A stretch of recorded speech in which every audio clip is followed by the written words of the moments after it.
Welcome back to Travels Through Tea, my traveling companions. We are on day 13 of our 24 days of tea.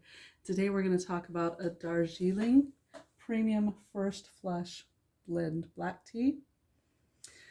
There is so much to unpack in that statement. Darjeeling, you don't even really need to put the word premium before first flush, but I think for newcomers to tea, we'll explore that a little bit.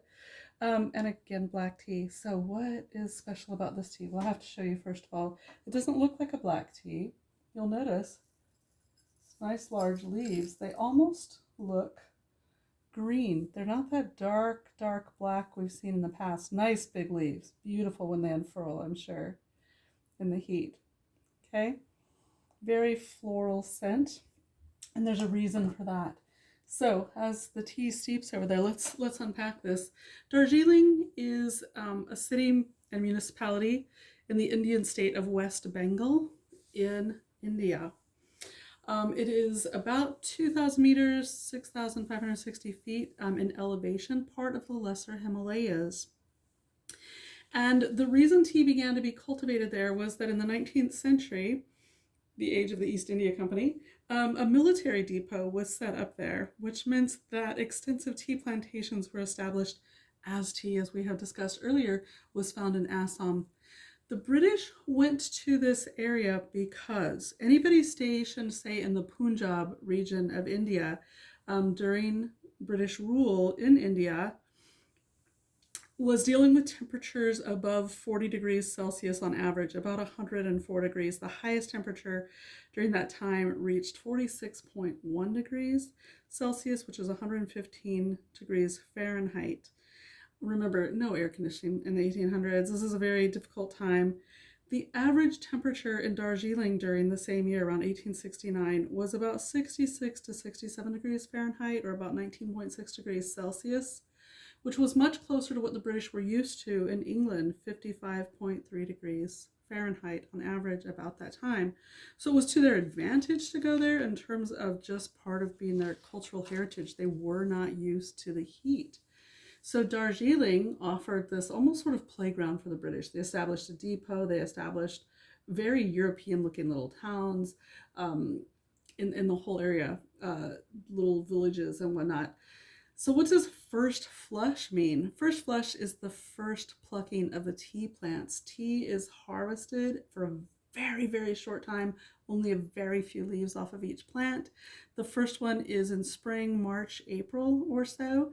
So the first flush are the youngest, most tender leaves. They've taken quite a while to grow because, they've had that sleepy time over the winter. Their appearance, because they're so new, is much more green, but it is a black tea. It's processed. Remember, that has to do with processing. It's processed as a black tea. Because it's the first flush, it has more nutrients, more antioxidants, more caffeine. It also tends to taste more floral, more fruity, more earthy. It's a little more astringent, meaning it's a little more crisp and dry when it's drunk.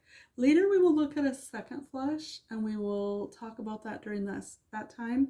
This will look more like a green tea. It is indeed a black tea. Darjeeling is my mother's favorite tea. It is a light, fragrant, can almost taste kind of peachy. I will tell you, I have smelled this one already. It smells floral, but to me it mostly smells very peachy. All right, let's try this wonderful tea. I'm interested to see how it looks in color because it is a black tea, but it is such an early, first flush. That's why premium, first flush is always premium. So it's a little bit, doesn't really need to be said. First flush is always your premium, always your very best. Wow. You only have to steep with this one 3 to 4 minutes. But look, that's about 5 minutes. And can you see? I'm going to put one of these behind it so it will block the gold from the tablecloth. Can you see how very light that tea actually is? I love Darjeeling tea. It almost feels like an extravagance. Like Earl Grey is very posh, but it's very dark, and you feel like you could have it any time. But Darjeeling, it almost feels like a celebratory. It's a little like pulling out the spumante for me. It might not be for other people, but it definitely is for me. Also, I don't know if you can see it, but you can see how green that leaf looks. That doesn't look like a black leaf, but it is. It's just that it is from the first flush, from the very first early pickings in the spring. Mm. Yeah, absolutely beautiful. Definitely in this particular one, definitely a peachy undertone there.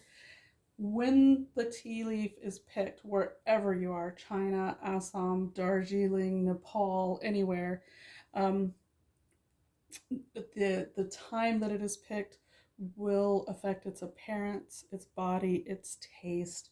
Just as, you know, like I said before, climate, Darjeeling, Himalayas. We're not talking about, you know, things grown in lower elevations or in Africa. The soil, the climate, but also the time of year in which the tea is picked will definitely affect it.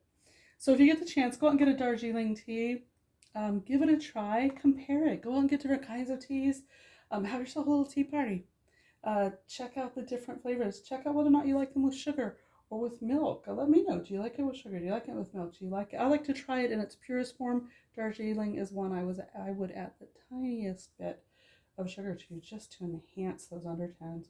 It is a beautiful tea. I can guarantee you when I empty that pot, I am going to see lots of big, beautiful green leaves from which we get this amazing flavor. Thank you so much for joining me, and I will see you on day 14.